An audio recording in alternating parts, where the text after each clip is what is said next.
Tampang Mbah Tarman jadi tersangka kasus mahar cek palsu 3 miliar rupiah, istri masih cinta.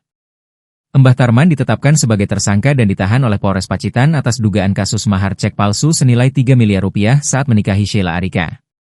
Tampak, Mbah Tarman hanya tertunduk lesu mengenakan baju tahanan berwarna oranye saat akan press release. Ia dijemput dari sel tahanan bersama sejumlah tahanan lain yang turut dihadirkan dalam kegiatan tersebut.